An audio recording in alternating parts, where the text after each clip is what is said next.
অল্পুল 190 litre single door fridge, এটার problem cooling coil leakage. তাই আমরা এখন এটাতে নতুন কুলিং কয়েল লাগাবো। তার জন্য আমরা নিয়ে নিচ্ছি একটা নতুন অল্পুলের কুলিং কয়েল। সর্বপ্রথম ক্যাবিনেটের সঙ্গে কুলিং কয়েলটা লাগিয়ে নিতে হবে এবং তারপর কুলিং কয়েলটা ভালোভাবে ফিটিং করতে হবে। অলরেডি আমাদের ফিটিংয়ের কাজ কমপ্লিট হয়ে গেছে এবং আদার্স কাজগুলো করা যাক। দেখুন চলে এসেছি আমরা বাইরে। দেখুন একটা নিয়ে নিয়েছি ডায়ার। ডায়ার মাস্ট লাগবে। তারপর পিন ভাল্ব লাগানো আছে, তার জন্য আমরা পিন ভাল্ব লাগাবো না। এবং সাকশন পাইপও আমাদের কমপ্লিট করা আছে। সর্বপ্রথম আমরা ডায়ারটাকে লাগিয়ে নেব। ডায়ারটাকে লাগিয়ে নেওয়ার পর ভালোভাবে আমরা ওয়েল্ডিং করে দেব।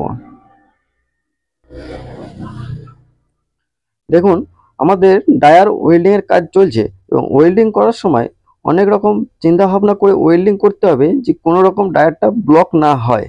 খুব সূক্ষ্মভাবে খুব ধীরে সুস্থে ওয়েল্ডিংটা করতে হবে। এবং তারপর আমরা চলে আসবো ক্যাপিলারিটা ওয়েল্ডিং করতে। দেখুন ক্যাপিলারিটাও খুব সূক্ষ্ম জিনিস, খুব ছোট্ট, খুব সরু জিনিস। তাই ক্যাপিলারিটাকে আমরা খুব সাধারণভাবে খুব আস্তে সুস্তে ওয়েল্ডিংটা করতে হবে।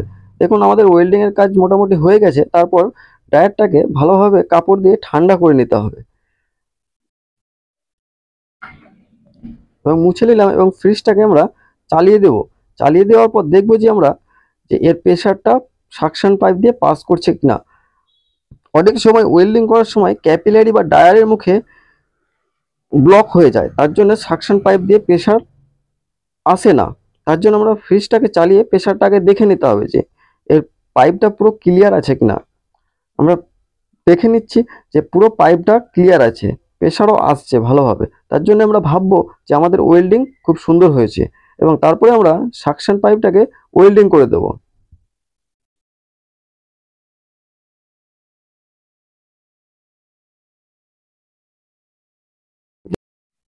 দেখুন আমাদের সাকশন পাইপও ওয়েল্ডিং হয়ে গেছে এবং ওয়েল্ডিং করার পর কীরকম লাগে দেখতে সেটা দেখুন। দেখুন ওয়েল্ডিং করার পর এরকম পুরো লাগছে দেখতে, পুরো খুব সুন্দর ওয়েল্ডিং হয়ে গেছে। এবং ওয়েল্ডিংয়ের পর আমরা যেটা করব সেটা হচ্ছে ভ্যাকাম। দেখুন আমরা ভ্যাকাম পাম্প লাগিয়ে নিয়েছি এবং ভ্যাকাম পাম্পটা সেট করে নিচ্ছি। দেখুন এইভাবে সেট করতে হয় ভ্যাকাম পাম্প। প্রায় ম্যাক্সিমাম 30 মিনিট এটাকে খুব সুন্দরভাবে ভ্যাকাম করব। 30 মিনিট ভ্যাকাম করলে খুব সুন্দর ভ্যাকাম হয়। পুরো যে এয়ারগুলো ঢুকে থাকে পুরো টেনে বার করে দেবে। দেখুন আমাদের ভ্যাকাম স্টার্ট করে দিয়েছে এবং প্রায় আমাদের 30 মিনিট হয়ে গেছে ভ্যাকাম। তার জন্য আমরা পুরো ভ্যাকামটাকে বন্ধ করে দেব এবং তারপরে যে লাস্ট স্টেপের কাজটা আছে সেটা হচ্ছে গ্যাস চার্জ। দেখুন এটা নিয়ে নিচ্ছি আমরা 134 গ্যাস। তো চলুন গ্যাসটাকে চার্জ করা যাক। আর ভিডিওটা ভালো লাগলে অবশ্যই চ্যানেলটিকে সাবস্ক্রাইব করে পাশে থাকবেন। দেখুন আমরা তারপর গ্যাসের ট্যাঙ্কির সঙ্গে লাগিয়ে দিলাম এবং গ্যাসটা ছেড়ে যে পাইপের মধ্যে এয়ারটা আছে সেটা হালকা বার করে দেব।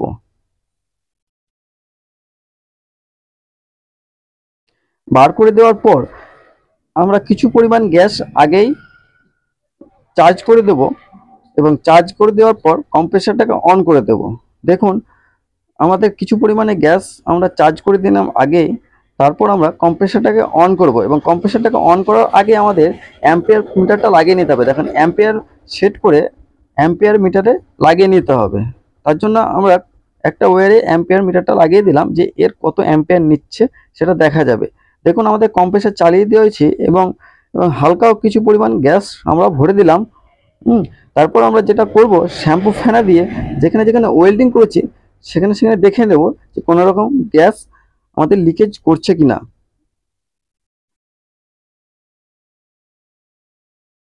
দেখুন শ্যাম্পু ফেনা দিয়ে আমাদের ওয়েল্ডারগুলো দেখে নিতে হবে যে কোনো রকম গ্যাস লিকেজ করছে কিনা।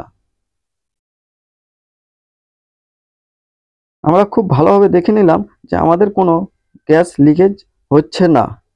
তার জন্য আমরা খুব সাকসেস আছি যে মেশিনটাতে কোনো গ্যাস লিকেজ হবে না।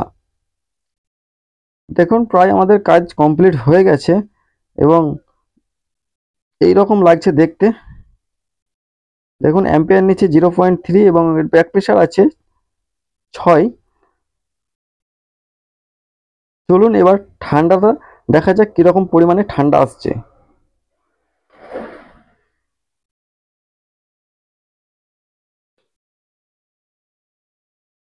চলুন ফ্রিজটা খুলে আমরা দেখলাম যে থার্মোস্ট্যাটটা খুব কমা ছিল, তাই আমরা একটু বাড়িয়ে দিলাম এবং কুলিংটা দেখলাম খুব সুন্দর কুলিং আসছে। দেখুন আইস আসতে লেগেছে ফ্রিজে। ভিডিও দেখে বুঝতে পারছেন কতটা পরিমাণে আইস চলে এসছে, পুরো ঘেমে গেছে।